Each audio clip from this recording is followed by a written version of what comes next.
Hello and welcome to another episode of the Mindset Thoughts, a podcast where we discuss the best ideas of humanity, the most useful practices, and the most skillful means for developing a more well-adjusted and adaptive mindset.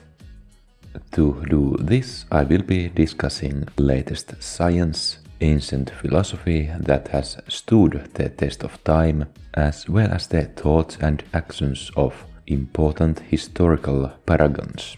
The goal is to give you tools and practices and ideas for your self-improvement, with the goal of moving ahead the entire humanity.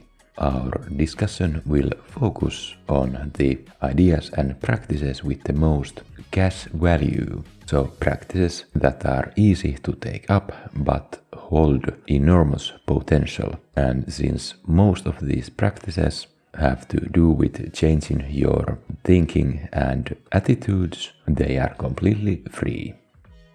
Call me Laurent Lohel, I will be your host, and welcome aboard.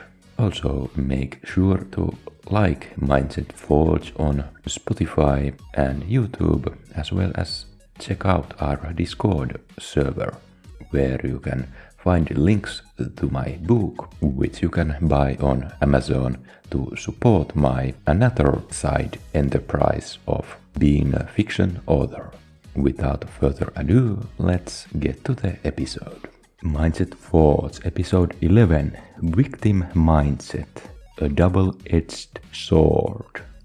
The slave revolt in morality begins when the resentment itself becomes creative and gives birth to values. The resentment of those beings who denied the proper response of action compensate for it only with imaginary revenge. Friedrich Nietzsche on the Genealogy of Morals, Essay 1, Section 10. He abused me, he struck me, he overpowered me, he robbed me. Those who harbor such thoughts do not still their hatred. The Buddha, according to the Dhammapada, Chapter 1, Verse 3. Welcome back to the 11th episode of Mindset Thoughts. Today we will delve into a mindset that is the polar opposite of gratitude, which we have discussed extensively in previous episodes. As we know, gratitude is an enormously powerful and beneficial state of mind. Studies have shown that cultivating gratitude can improve our mood, reduce stress, increase life satisfaction, and even boost our overall well-being. Some of the proven practices for cultivating gratitude include keeping a gratitude journal, expressing thanks to others, and engaging in mindfulness exercises that help us focus on the present moment and appreciate the positive aspects of our lives. When we consciously practice gratitude, we create a mindset that allows us to flourish and prosper. Now, let's consider the other side of the coin. Logically, since gratitude is a powerful positive force in our lives, we can deduce that the mindset opposite of gratitude would bring about suffering and misfortune. Upon reflection, we realize that the antithesis of gratitude is a sense of victimhood. While gratitude celebrates the positive outcomes and appreciates the good in life, a victim mindset focuses on perceived wrongs and injustices. The victim mindset is characterized by feelings of powerlessness, helplessness, and a belief that external circumstances or other people are responsible for our suffering. This perspective leads to a self-perpetuating cycle of negativity, blame, and dissatisfaction, which can be incredibly damaging to our mental and emotional well-being.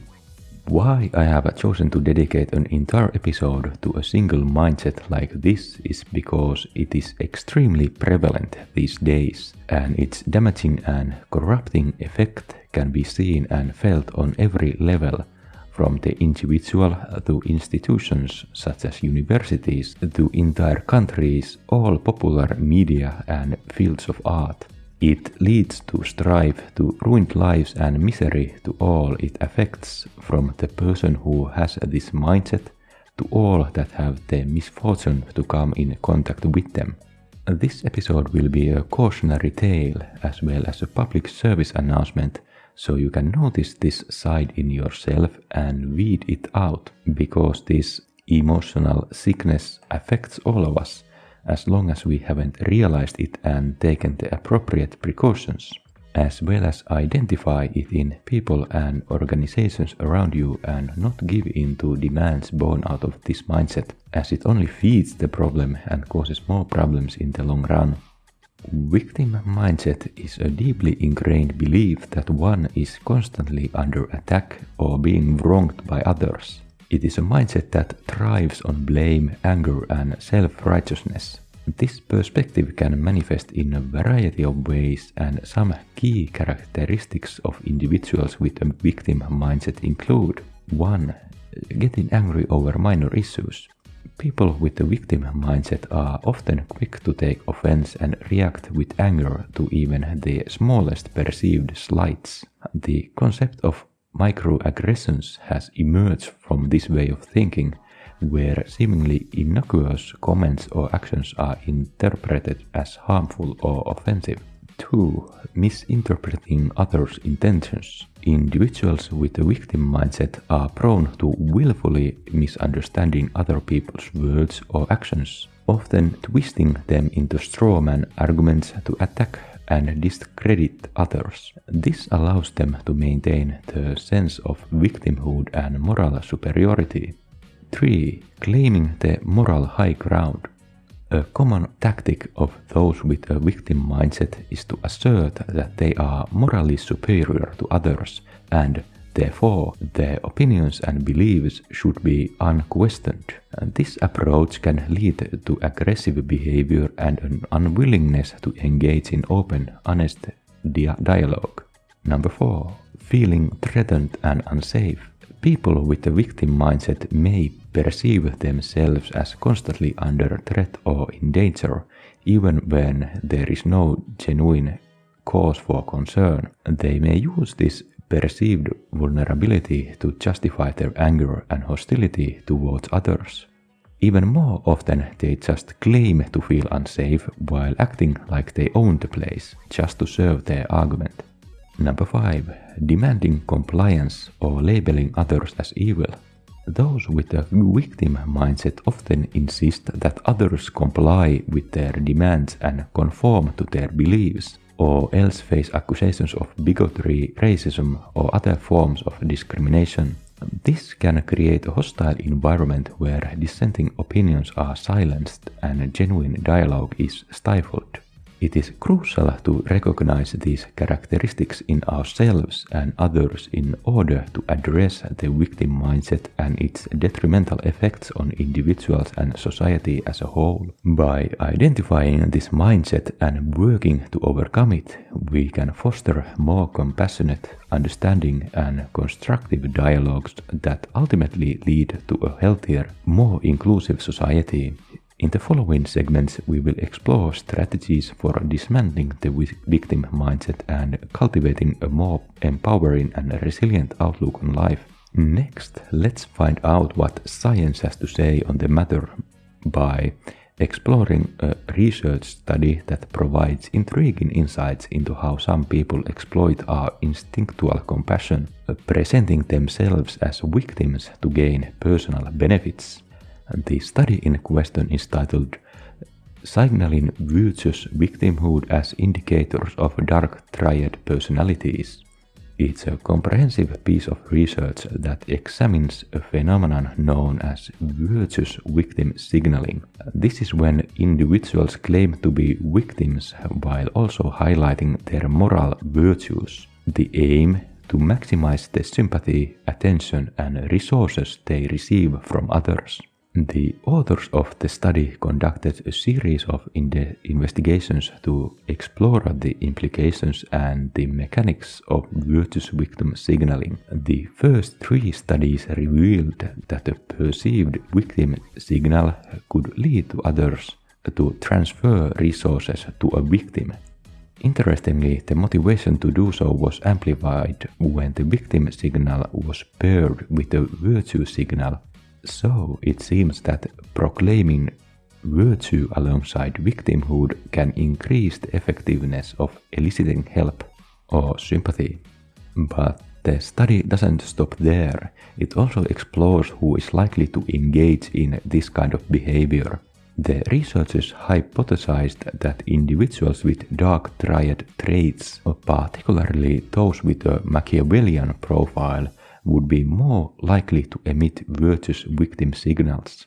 If you are not familiar with the dark triad, it's a term in psychology that refers to 3 personality traits: narcissism, Machiavellism, and psychopathy, all of which are associated with manipulative and self-centered behaviors. And indeed, the results confirmed the hypothesis. People high in dark triad traits emit the dual signal of virtuous victimhood more frequently. Importantly, this correlation was observed even after controlling for a set of demographic and socioeconomic variables. The study went even further to examine how these signals as potential indicators of dark triad traits can predict a person's willingness to engage in and endorse ethically questionable behaviors. The result showed that frequent virtuous victim signalers were more likely to purchase counterfeit products, cheat to earn extra rewards, and even make inflated claims to justify receiving restitution for an alleged norm violation. This study paints a nuanced picture of the victim mindset, showcasing how it can be employed as a manipulative strategy by individuals with certain personality traits. However, the researchers caution against oversimplification. They strongly advocate against categorizing people as good or bad based solely on their public communication of suffering or misfortune. In essence, what we can learn from this study is that while genuine victims exist and deserve our empathy and support, there are also those who might employ the victim mindset strategically for their own gains. As we navigate our interactions with others, it's crucial to exercise discernment and consider the broader context when confronted with virtuous victim signals. We've explored the psychological aspects, its manipulation, and the role it plays in our personal lives. Now let's turn our attention to a larger scale, to politics to be precise, and how victim mindset can shape the narrative of nations and even catalyze wars. We've seen it time and time again throughout history and even today.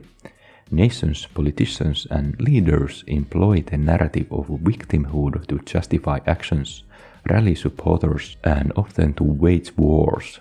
The victim mindset isn't just personal, it's political and it's global. One current example is the ongoing Russian-Ukrainian conflict. Russian leadership has painted a picture of its people being the victims of Ukrainian oppression. This narrative is used to justify actions that might otherwise seem unjustifiable. And this isn't a new tactic. Let's rewind the clock to the 1930s. Adolf Hitler effectively stoked the perceived victimhood of Germans.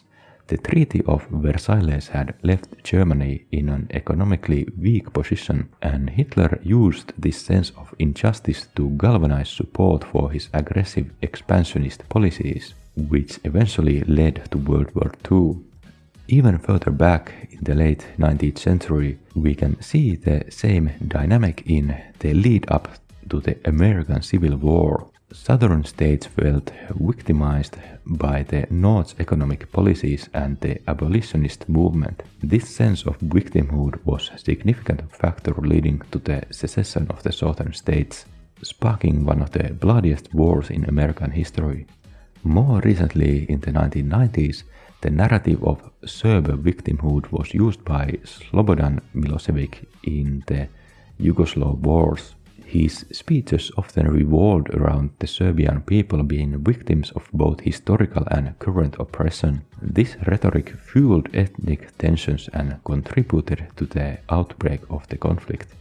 These instances highlight how potent the victim mindset can be when wielded on a larger scale.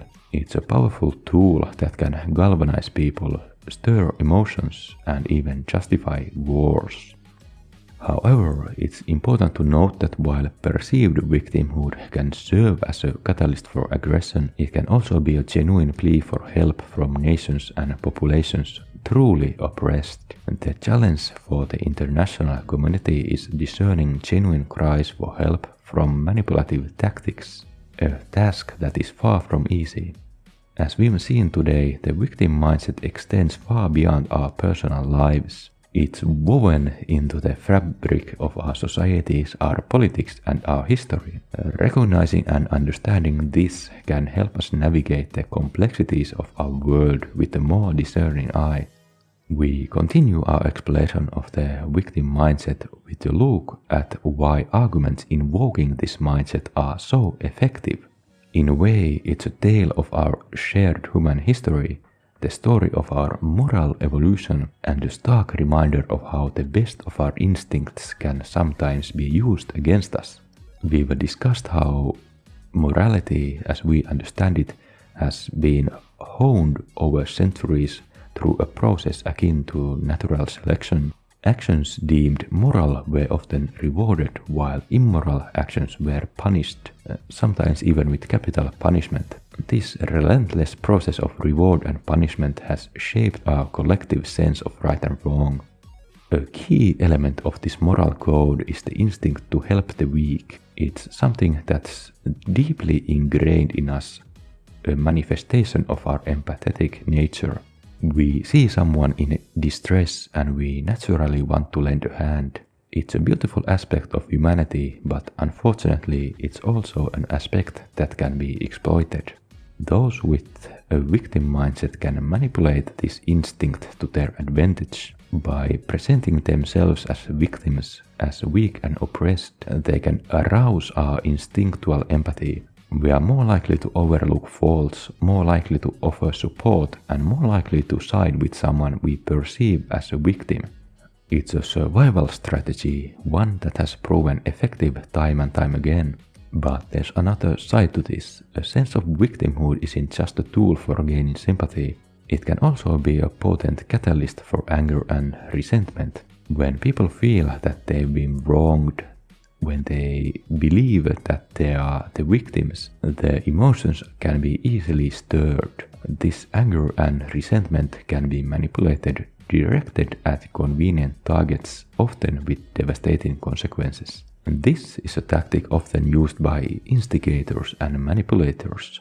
They stoke the flames of perceived victimhood, amplifying feelings of injustice and directing them towards their chosen adversaries. This is a powerful means of rallying people, of turning them into a unified force ready to fight against the perceived oppressor.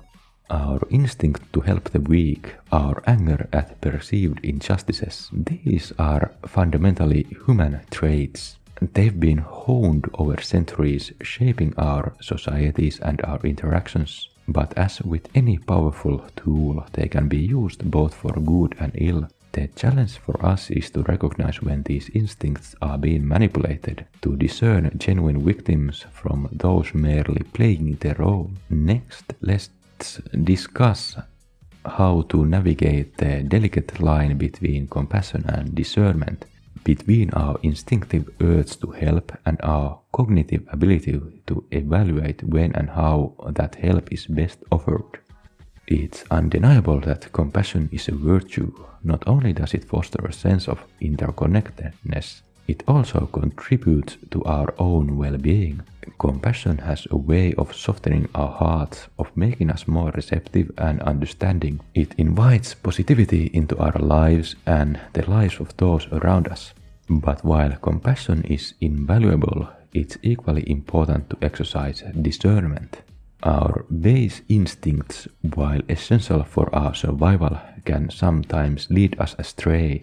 Anger, jealousy, mindless reflexive actions, these are the pitfalls we stumble into when we let our instincts take the wheel without critical thought. Mindfulness, the practice of being present and fully engaged with whatever we are doing at the moment, is a powerful tool in our arsenal. It allows us to tap into our higher cognitive functions, to weigh our actions and reactions. It encourages us to think before we act, to consider the implications of our behavior. The same principle applies when we feel the instinct to help others. It's important to pause and consider, to use our higher cognitive faculties to determine the best course of action. The urge to help is noble, but without discernment, it can sometimes lead to more harm than good. A classic example is dealing with addiction. If someone battling alcoholism asks for a drink, our gut reaction may be to alleviate their suffering by giving them what they want. But we know cognitively that this would only exacerbate the problem. Instead, the truly compassionate response is to help them resist the urge, to support them through the discomfort of withdrawal. Similarly, when dealing with someone steeped in the victim mindset, the knee-jerk reaction might be to validate their feelings of persecution, to offer sympathy and support. But is that always the best way to help? Instead, might it be more beneficial to guide them towards a healthier perspective, to encourage them to release their anger and resentment, to see beyond their perceived victimhood? In short, compassion and discernment must go hand in hand. They are like two sides of the same coin, each complementing and enhancing the other. Compassion without discernment can lead to enabling. Discernment without compassion can result in coldness. But together they form a balanced, effective approach to dealing with our own emotions and the emotions of others. Let's dive into a profound concept from Buddhism, karuna. Often translated as compassion, karuna carries a deeper and more nuanced meaning in the Sanskrit language. It suggests a rational approach to compassion, a way of extending care without being swayed by excessive emotion. To fully grasp the concept of karuna, it is useful to understand its relation to another Buddhist principle, metta. Metta is generally translated as loving kindness or benevolence. It's that warm, soft feeling that arises within us when we truly wish for the well-being of another. Karuna and metta, while interconnected, are not the same. Metta is the emotional seed, the feeling of goodwill and empathy we extend towards others. It's a beautiful feeling, but it also carries the risk of becoming too emotionally involved, of losing our objectivity. Karuna, on the other hand, tempers metta with discernment. It acknowledges the importance of those feelings of compassion, but it also recognizes the necessity of using our rational mind. With karuna, we maintain a level of detachment, considering the individual situation objectively and logically. We still deeply wish for their well-being, but our actions are guided not only by emotions, but also by wisdom. Imagine a scenario where you encounter someone trapped in the victim mindset. Metta might lead you to empathize deeply with their perceived suffering, to validate their feelings. But if we let metta lead without the balance of karuna, we might inadvertently enable their mindset, reinforcing their perception of victimhood. On the other hand, karuna prompts us to take a step back, to assess the situation logically. It asks us to consider what is truly beneficial for this person. How can we genuinely aid them in overcoming their victim mindset? It's compassion, yes, but it's compassion tempered with wisdom and insight. In practicing karuna, we don't suppress our emotions. Rather, we use them as a starting point, a compass that points us in the direction of caring. But we also engage our rational mind, ensuring that our actions are not just well-intentioned, but also effective and beneficial. So, as we navigate our relationships and interactions, let's strive to embody both metta and karuna, the warmth of genuine empathy and the clarity of rational compassion. Because it's in the balance of these two principles that we can truly make a positive difference in our lives and the lives of those around us. Now, let's explore a provocative perspective, the idea that it's the strong who are often the victims of the weak. This is a reversal of the common narrative where the strong are usually seen as the potential oppressors and the weak are the potential victims. But let's unpack this idea and see where it leads us. This perspective is grounded in the concept of slave morality, a term coined by the philosopher Friedrich Nietzsche. Nietzsche argued that for centuries, societies have been dominated by a moral framework that values traits like kindness, humility, and empathy. This moral code, according to Nietzsche, was developed by the weak to protect themselves and over time has become deeply ingrained in our collective psyche. And this morality of the weak, this slave morality, has led to an interesting situation. When we see suffering, we don't just acknowledge it, we feel it, we are moved by it, we are almost compelled to alleviate it. The very thought of denying aid to someone in need is deeply unsettling for many of us. In this sense, the strong can be seen as the victims of the weak, and they are, in a way, oppressed by their own empathy and the societal pressure to aid the weak. They are bound by the chains of moral obligation of a deeply ingrained need to alleviate suffering. But, as we've discussed, this instinct to help can sometimes be manipulated. It can be used by those stuck in the victim mindset to exploit others' goodwill for their own gain, and so the strong can find themselves trapped in a cycle of giving fueled by empathy, moral obligation, and societal pressure. In light of this, it's worth asking, how can we navigate this complex landscape of compassion and obligation? How can we ensure our desire to help isn't being exploited? And how can we maintain a balance between our instinctual empathy and our need for discernment? As we grapple with these questions, it's essential to remember that the goal isn't to demonize the weak or glorify the strong. Instead, we must strive for a nuanced understanding of these dynamics, recognizing the potential for exploitation, but also the profound value of genuine compassion. Let's pivot for a moment and delve into another compelling facet of the victim mindset, the concept of virtuous victims. This intriguing term encapsulates the idea that our society often perceives those who are victimized as inherently virtuous. This perception can profoundly shape our interactions and responses to these individuals. But why is this the case? Why do we often view victims as virtuous? Well, it appears to be deeply ingrained in our societal norms and moral constructs. We are taught to empathize, to show compassion, and to offer help to those in need.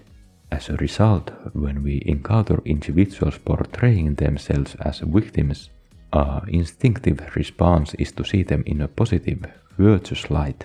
Research has just suggested that this virtuous victim effect can have significant societal implications. For instance, those seen as victims might be more likely to receive support or assistance. They might be treated more leniently or sympathetically, and this can shape everything from interpersonal relationships to legal outcomes.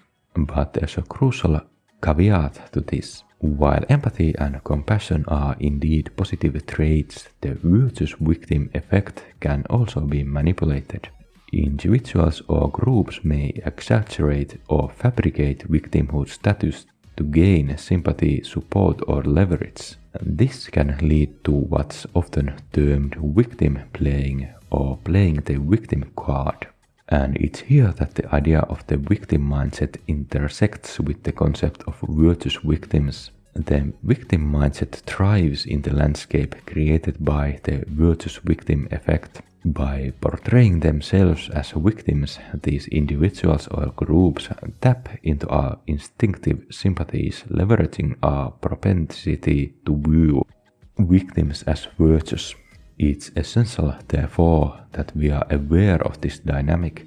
While we should never lose our capacity for empathy and compassion, we must also be vigilant. We must recognize when the notion of victimhood is being used to manipulate and when our natural inclination to see victims as virtuous is being exploited. Now, let's flip the script and look within.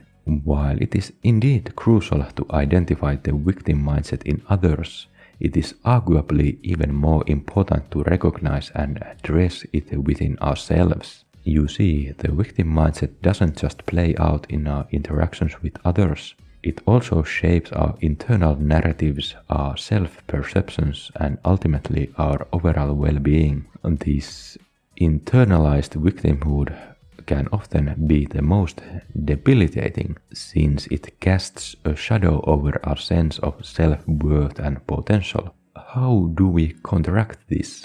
How do we break free from this mindset?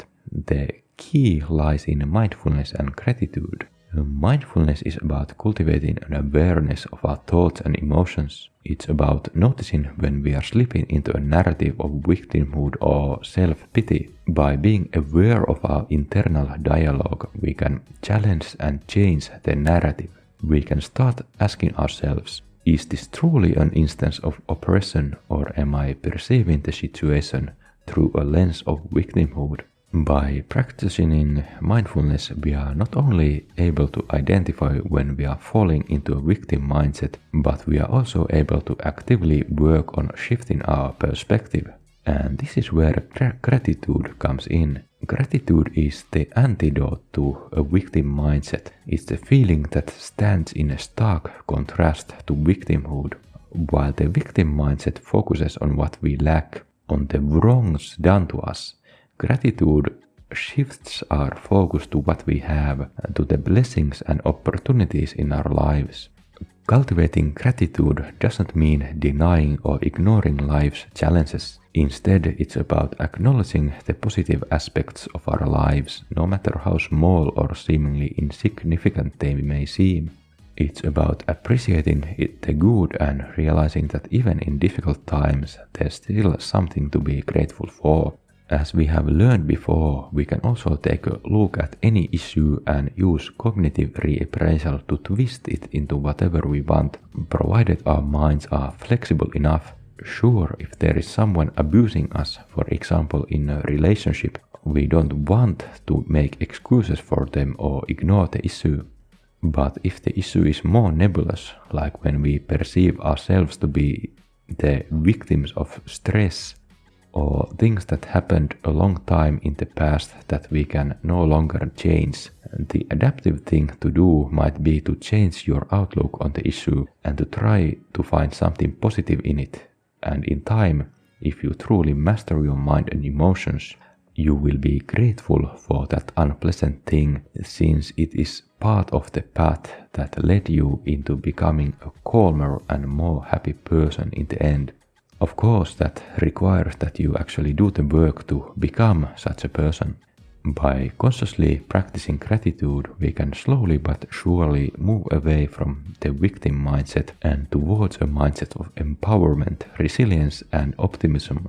It's a journey, not a destination, but every step in the right direction makes a difference. So don't let your base instincts lure you into acting and seeing yourself as a victim, no matter how virtuous. righteous and deserving of reparations of some kind it makes you feel.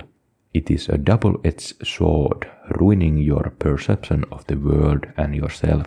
And so we come to the end of another episode. We've journeyed together through the complex terrain of the victim mindset, a phenomenon deeply rooted in our evolutionary history and one that continues to shape our personal and collective narratives.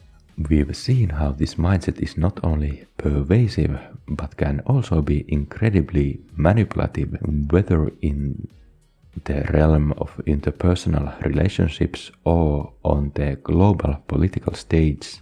We've seen how victim narratives can be used to justify aggression and conflict, like global and civil wars.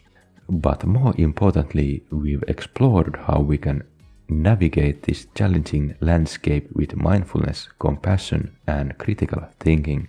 We've learned that while compassion is a virtue, it's crucial not to let it blind us to manipulation. It's essential to assess claims of victimhood critically, to understand when we are being manipulated and when our help is genuinely needed. We've also delved into the importance of recognizing and addressing the victim mindset within ourselves. We've discussed the power of mindfulness in identifying when we are slipping into this mindset and how cultivating gratitude can help shift our focus from what we lack to what we have. Indeed, while we may feel powerless to change the course of nations and international conflicts, we can exert control over our own thoughts and emotions. It's here in our minds and hearts that we can make a difference. As we strive to weed out the sense of victimhood from ourselves, let's replace it with gratitude. Let's make an effort to distance ourselves from the negative and find the positive. Let's cultivate compassion for all, but let's also keep our wits about us. Let's remember that our instinct to help is strong, but we should not let it be a source of suffering.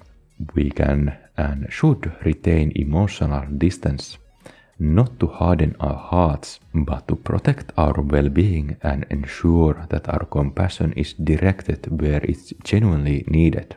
In the end, it's all about balance, about navigating the complexities of life with wisdom and compassion, about being mindful of our actions and mindful of our minds. Thank you for joining us on this journey, and until next time, remember the power to change, to grow, to become better versions of ourselves lies within us. And thank you for listening to this episode of the Mindset Forge. I hope you found it informative and the lessons and practices spoken in it relevant to your situation. I also hope you found it as entertaining to listen as I found making it to be. If you found it beneficial, be sure to follow Mindset Forge on Spotify as well as on YouTube, where you can also give us a thumbs up. Also, make sure to check out our Discord server for further discussion, where you can contact me directly. Links in description and channel information. There you can also find the link to my book, which I have self-published on Amazon, called Death Tribe. If speculative dystopian near future sci-fi sounds like a cup of tea, getting the book is a great way to support my work as an author. So have a nice day and memento cerebrum formare.